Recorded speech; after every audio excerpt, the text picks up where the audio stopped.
A few years ago, I was renting a house in Northern California. The neighbourhood was just outside the suburbs. It seemed like the perfect balance of having space and having nice neighbours close enough not to feel isolated. The area had no street lights, so it was very dark at night, especially if there were clouds blocking the moonlight. It didn't bother me though. It made my little house feel even more quaint on dark nights. I got home from work one day in midwinter. It was a cloudy night, so pulling up to my house, I saw only what my headlights and front porch light illuminated. When I got out of my car, I caught a whiff of cigarette smoke. That was odd, as I'd never smelled that before around the house. I didn't see anyone nearby, so I ignored it and went inside. I'd just got off a shift with a few hours of overtime, so I felt pretty tired. Though it wasn't even 7 yet, I decided to take a shower and call it a night. I woke up sometime later, sure that I'd heard a noise inside my house. I wasn't worried right away, because my friend would sometimes stop by to use my shower after work, on his way to his night classes. I even gave him a spare key so he could stop by even if I wasn't home. He'd always text me to let me know beforehand though, and I hadn't heard my phone go off. I reached over to my bedside table and picked up my cell phone to see if my friend had sent me a text. The bright light from my phone's screen and number pad blinded me. These were the days before phones had a light sensor that would dim the screen in the dark, and this particular phone was so bright I could use it as a flashlight. Through squinted eyes, I could make out it was 9 something, but I couldn't tell if I had an unread text or not. I set my phone aside and called out my friend's name. There were a couple of seconds of silence before I heard loud footfalls as someone started running through the bottom floor of my house. I leapt out of bed and ran to the closet. They were already up the stairs by the time I'd opened the door and stepped inside. That house had 3 rooms upstairs, 2 bedrooms on either side of the hallway, the one I was in, and a spare, and a bathroom at the end. The bedroom doors were both closed, but the bathroom door was cracked open. I heard whoever was in my house thunder down the hallway, past my door, and into the bathroom. Thank God he did. That gave me enough time to open the attic access in the ceiling of my closet and hoist myself up. I'd just started to lift myself up when the person ran back out of the bathroom. My feet were barely inside of the attic when my bedroom door burst open. I heard footsteps run into my room and stop. When they didn't see me in that room, they ran back into the hallway and into the other room, which just had some boxes stacked in the corner, some weights, and a table where I painted my miniature models.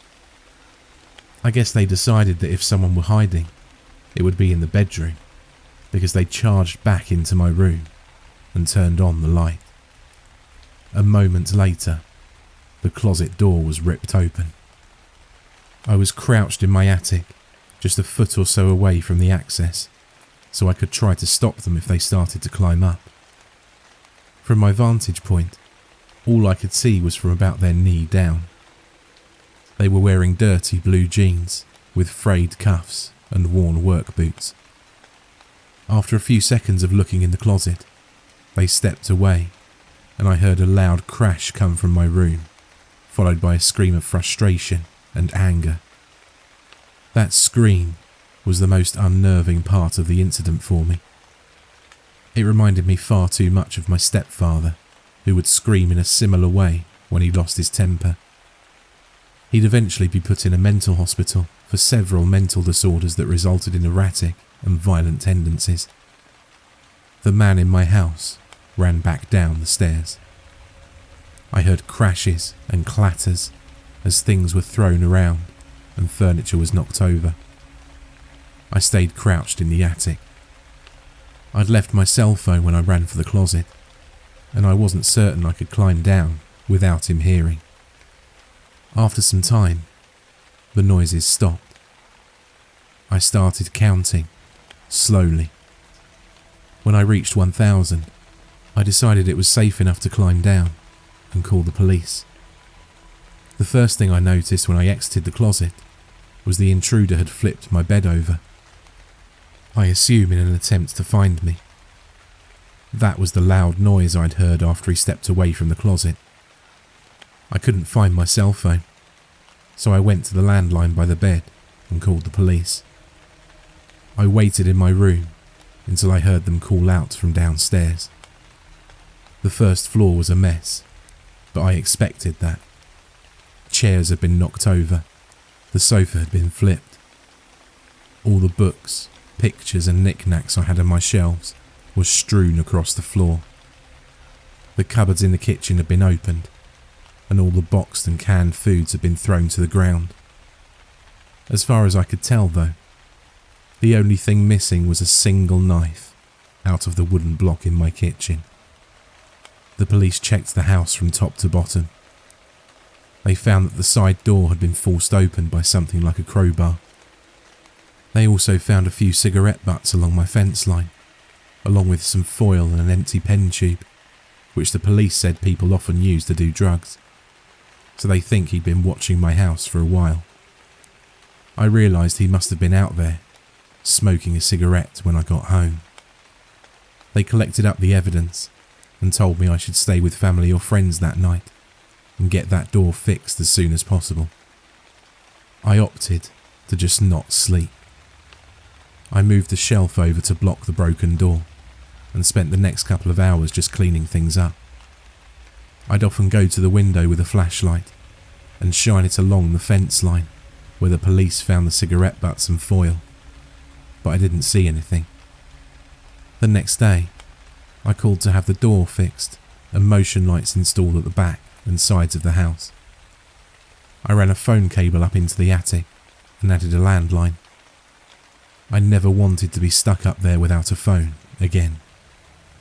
Nothing else happened at that house though. I lived there another 3 years without incident.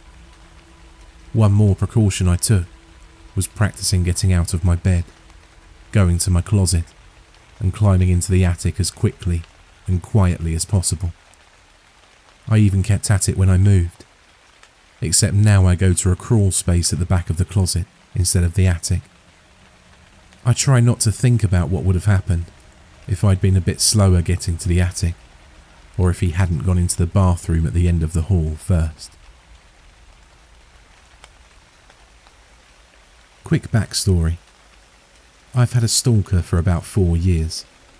He was never aggressive or sent me proper threats. So stubborn as I am, I did my best to ignore him and not give him the satisfaction of showing him any fear. To be honest, after a while, I also wasn't scared anymore, since he almost never came close to me. I know being stalked can affect people severely, even in a case like mine, and that's totally valid. But I guess I just got lucky and was never really psychologically affected by it. His stalking behaviour mostly just consisted of sending me letters and gifts, such as photos of my own apartment building from the outside, things he dug out of my trash can, and so on. I called the police many times, but they weren't able to, or really tried to be honest, catch or identify him. About 3 weeks ago, I discovered the German version of RIAMA and thought that people might want to know about what it's like to have a stalker. Since I barely use any social media aside from Reddit, and have no personally identifying information here, I didn't think he'd ever see it. One person even asked, "Does he know you're putting him on blast on Reddit?" And I answered, "Maybe. Maybe it would make him angry. Maybe he'd be turned on. Don't know. Don't care." Well, I know the real answer now. He did see it, and he did not like it. Like I said, he was never aggressive and never came close to me. The closest I know was when he sent me a picture of myself unlocking my apartment door, taken from the corner of the steps above. but I consider myself a pretty vigilant person, and I'm thinking he might have hid a camera there instead of being there to take the photo himself. I think I would have noticed him if he did. I don't know how he got wind of the AMA, but he did. The next week was quiet. No letters, and I didn't see him anywhere. Then he left me letters with printed out questions and my answers. He also left me a long, hateful letter towards my boyfriend about an issue I'd posted on the German version of AITA. His letters were never hateful like that before, though he never seemed happy with my boyfriend. He wrote about how I should share the spotlight with him since I got so much attention thanks to him. A few days later I got a gift, but this time he didn't leave it in my mailbox or at my car like he usually did. No, this time he left it inside the apartment building, right in front of my door. I didn't take it inside my apartment, but opened it outside. It was a pretty big box, which was also unusual, and it was taped shut. As I'm typing it out, I realised that wasn't a good idea at all, and could have ended badly for me. He did, however, send me several zip ties, a roll of tape, the kind you use to tape off walls when painting, nothing you could use to restrain someone, a TV remote with most of the buttons picked off, a pack of band-aids with a few used ones, and a framed picture of me. I could tell the picture was taken a few days ago, and my boyfriend was next to me, but cut out of the photo. The frame was shattered, and the package was full of glass shards. Clearly more than what would have fallen out of the frame, and they were also intentionally put inside the crumpled newspaper that was stuffed in there to keep it all in place. I called the police right away and gave it to them. They were more concerned this time and told me they'd send patrol cars more frequently. He didn't show up or leave me any letters or gifts for about another week and a half. But 8 days ago, it started again. I found letters in my mailbox where he wrote about how he wasted his time on me, how I haven't been appreciating his effort, how he was wrong about me being special. 5 days ago, I left my apartment in the morning and heard a crunch sound as I stepped on my doormat. He put broken glass under it in the night. I went off to work because I was in a hurry, and I was going to make my boyfriend call the police. But then I found my car had also been vandalised. The sides were scratched, lights smashed, and the windshield had a phrase painted on. "It's time soon. Miss my last name." I went back inside and called the cops myself. They found the same phrase on a note under the doormat. This time they really took me seriously, which might have been because I was just annoyed at this point, which I made very clear. If, for some reason, you're like me and just too stubborn to be afraid of a stalker like mine, then all of this, the letters, gifts, photos, even the damn glass under my doormat, are just really annoying and inconvenient. But my car was useless to me now, and the threat scared even me. I did, however, have a dash cam in my car, and it caught everything. The police said they took the footage as evidence, even though the dash cam footage wasn't of high quality, and they told me they'd look into it further and promised to send more patrol cars again. Then it was quiet for 2 more days. Until 2 days ago. Someone rang the doorbell at just after 4 a.m. My boyfriend and I got up, but we were both hesitant. But I saw blue lights outside, and just as I got up, I heard them shouting, "This is the police. Please open the door." They told us they were called by one of our downstairs neighbours, who came home from his night shift about an hour earlier, and heard someone else enter the building after them before the door fell shut. This neighbour then went into his own apartment and looked through the peephole. We have motion-activated lights in the stairway, so he waited to see if they turned back on. They did. Then, he saw a middle-aged man walk upstairs. Above this neighbour are only me and my boyfriend, and a single mum with 3 kids who probably wouldn't be getting any visitors at 3 a.m. So he called the police. They came and found my stalker, 1/2 floor above me on the stairs.